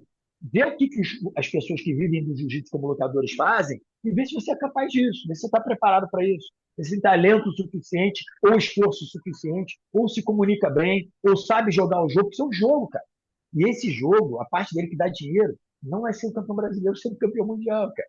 Você mexe bem com a sua imagem, você sabe atrair a atenção para você. Não é, eu, por exemplo, eu não sei, não é disso que eu dou aula. Não sei se eu vou fazer lutadores profissionais dentro da minha escola. E se acontecer, é por mérito deles, porque eu não ensino isso, eu não tenho essa expertise. Eu não sei. Agora, para ser um professor de jiu-jitsu, cara, eu acho que ele cola comigo que ele vai se dar bem. Isso aí está validado. Sabe? Se ele quer ser um gestor do jiu-jitsu, está validado. Porque se ele quiser se comunicar com as pessoas, ele cola comigo, porque eu acho que eu posso, em algum momento, fazer com que você, com a comunicação, se dê bem com o jiu-jitsu. Mas você quer trabalhar com evento, você quer trabalhar com publicidade, você quer. Cara, eu acho que dá. Se tem uma marca envolvida com o jiu-jitsu ganhar grana, tá bom, você é um comerciante, cara. Você é um empresário de alguma marca, né? Eu acho que é possível.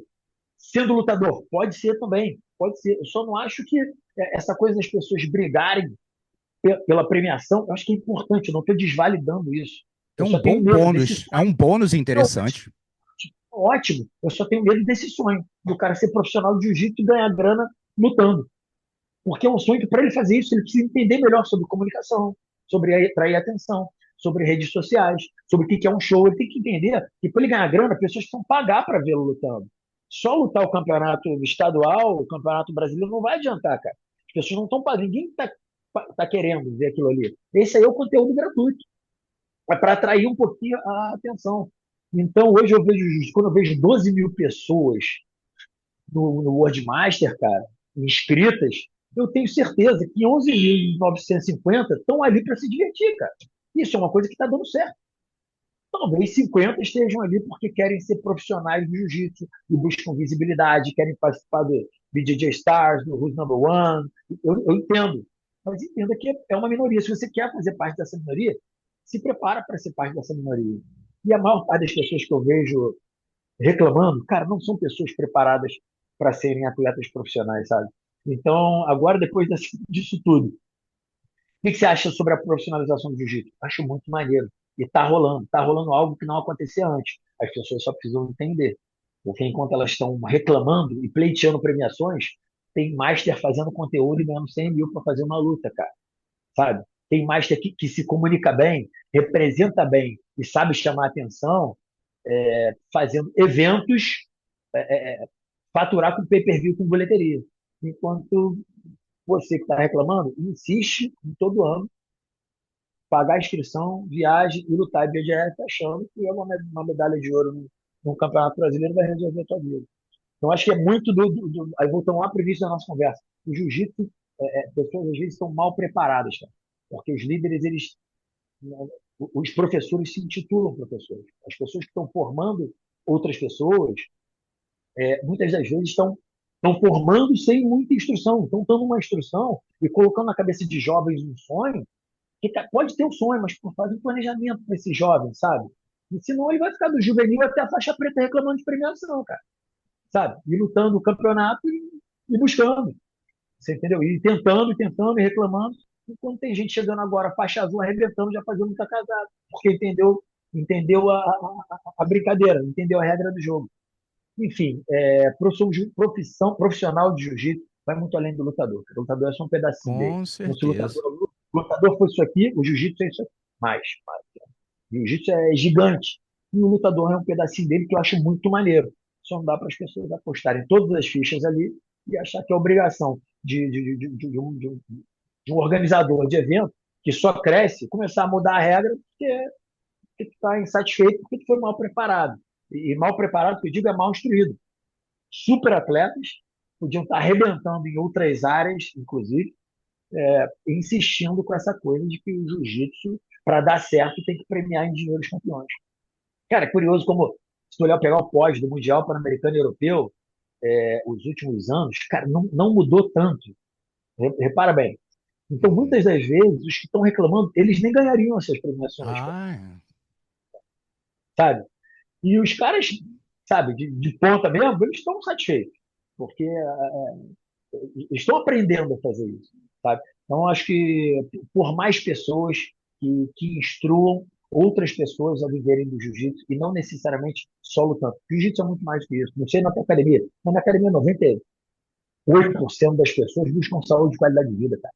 Buscam suar, aprender uma arte marcial, se sentir mais confiante, aumentar a sua rede de relacionamento com pessoas legais, sabe? Se desenvolver, ter suas metas pessoais dentro da academia, a maior parte, e algumas delas fora, né, em competições. Mas isso são pedacinhos.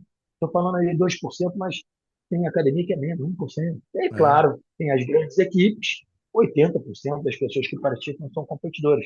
Você falou, são esportes sérios, são pessoas que conseguem, eu acho muito maneiro isso. Só não acho que deva ser só isso. As pessoas não precisam pensar só nisso. Não precisam ter como referência, dando um exemplo, não precisa ter só como referência a Atos, a Aliança, as equipes tops de competição. Pode ter como referência também a Academia dos Irmãos Valentes, por exemplo. Você entendeu? Que não é de competição e mexe com o jiu-jitsu de outra forma. E quando a gente fala de sucesso, acho que o conceito de sucesso ele não é muito subjetivo, né, cara? Ele é bem direto. é. Sucesso. Então, quando você, mas o cara faz. Não, o cara teve sucesso, cara. Acho que se você não se assemelha àquilo ali, vai pelo outro caminho. Se você gosta dos dois, busca um meio termo. Você falou uma palavra que é importante, criatividade, cara. Usa a tua criatividade. Se tu for criativo mesmo, é porque tu não é bom, pô. É muito criativo, tu é acima da média. Acho que vai se dar bem. Resumindo, se tu oferece um serviço premium, você merece ser remunerado de forma premium. Então, só lutar bem não adianta. Você tem que lutar bem, se comunicar bem, entender a regra do jogo, oferecer algo premium, por exemplo, para o dono do evento. Aí, de repente, esse dono do evento vai te trazer cada vez mais, te remunerar, assim como os nossos alunos. Né? Você dá uma aula premium, vai ser remunerado premium.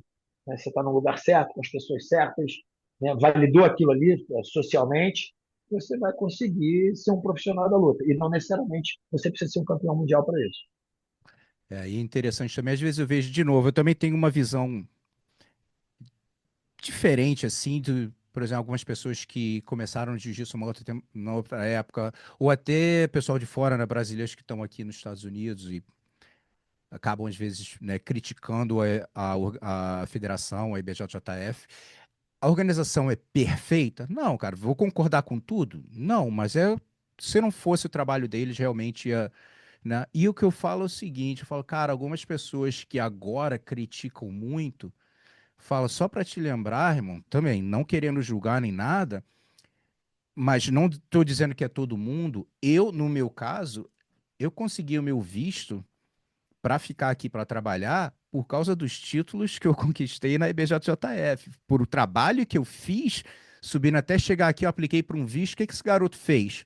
Cara, essa aqui é a principal organização e ele fez isso, isso, isso. Tá bom, beleza. Então, com isso, né, abre portas, né? Então, o que você vai fazer com, com esse, de repente, se você conquistar, mesmo, cara, mesmo se você não conquistar grandes resultados, as oportunidades hoje em dia realmente são muitas. Você tem que, né, fazer acontecer, sim, a criatividade, peito para se tacar e vai dar errado, e vai dar certo, e vai dar errado. E eu sinto que hoje em dia o pessoal ainda, né, que ainda critica um pouco a BJJF, falei com um rapaz que eu estava almoçando ontem, eu falei assim, imagina se você fala, pô, vou abrir o fundo da minha casa para fazer uma pesagem aqui e, meu irmão, vai vir 200, 300 vagabundos aqui em casa, é o que o Carlinhos fazia, irmão.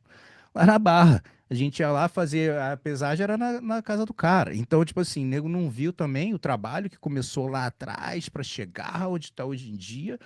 E é legal que eles estão começando a oferecer, né, as premiações, que é um bônus, né? Eu vejo, não vai depender disso. Legal, maneiro. Rolou uma grana, beleza. Vai resolver o teu problema, irmão? Tipo assim, não vai? Então, é legal que eles estão fazendo The Crown. Pega os caras que estão se destacando mais, dá uma bolsa maior. Então, é legal isso, mas ainda tem muito a crescer. Né? Eu faço evento desde 1998 e eu estou aqui há 26 anos, mas mesmo quando eu faço categoria profissional, às vezes não tem gente suficiente. Categoria feminina, ano passado eu tinha oferecido 5 campeonatos femininos, um teve luta. Nem todo mundo fala, pô, cadê? As meninas não recebem. Pô, cadê as meninas para lutar?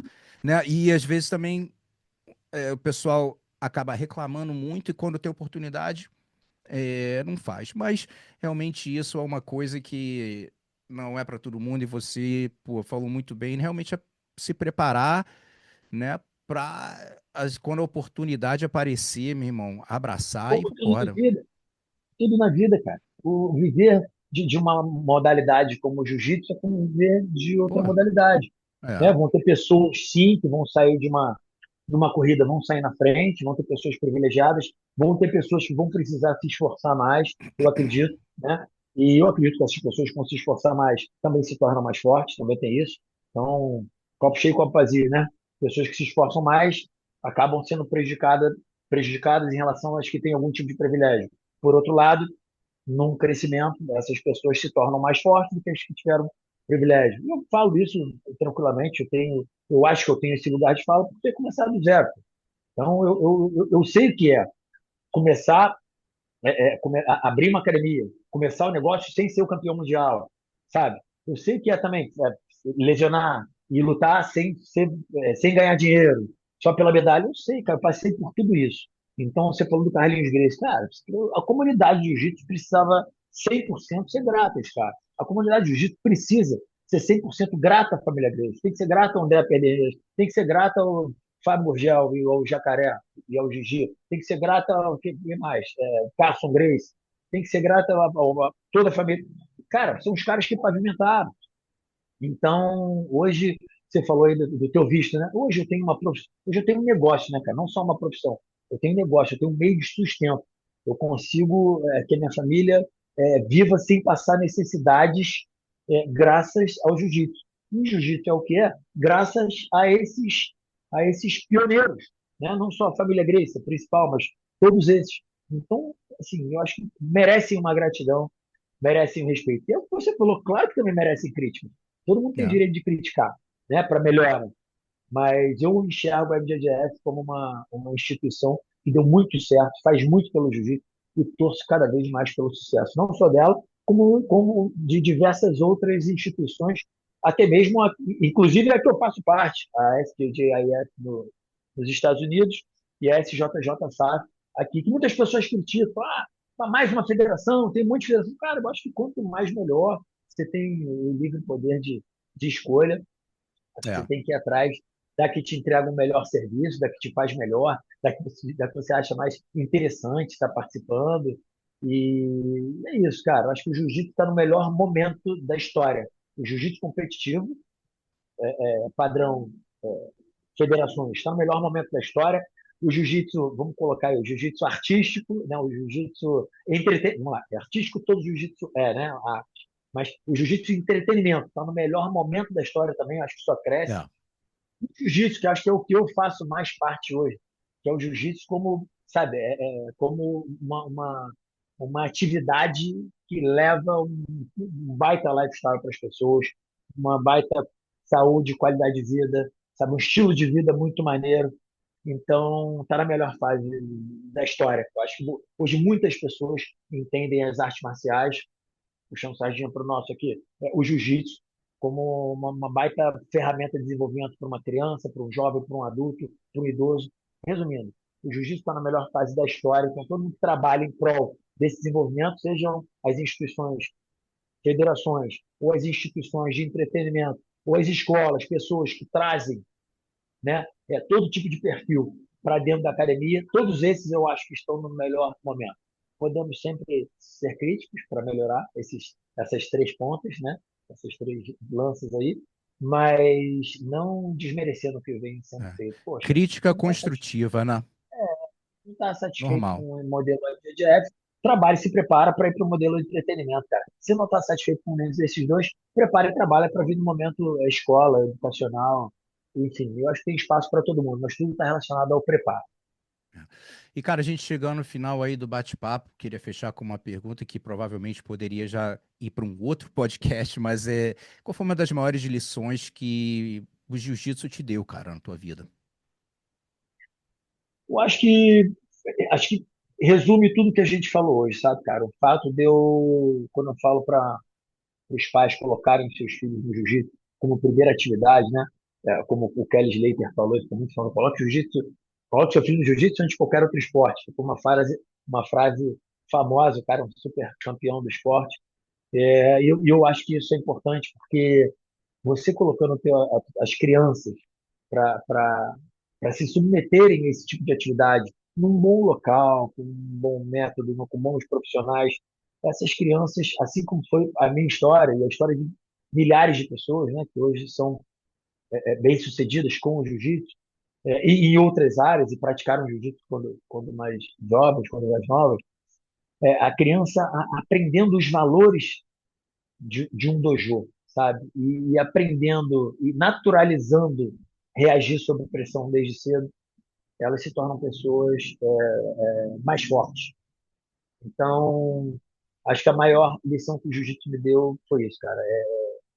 Nos momentos de caos, a gente manter a calma, se acostumar a reagir sob pressão, a tomar as decisões mais acertadas possível, mesmo que às vezes tenha que ser feito de forma rápida e eventualmente até instintiva, né? Que não são tomadas de decisão, são simplesmente reflexos que o jiu-jitsu traz para a gente. Então, quando os pais, né, consideram que é uma obrigação a criança ir para a escola e não consideram como uma obrigação a criança, por exemplo, aprender a nadar ou aprender a se defender, começando no tatame, eu só vejo sentido isso tudo trabalhando junto. As pessoas falam, pô, mas tu briga?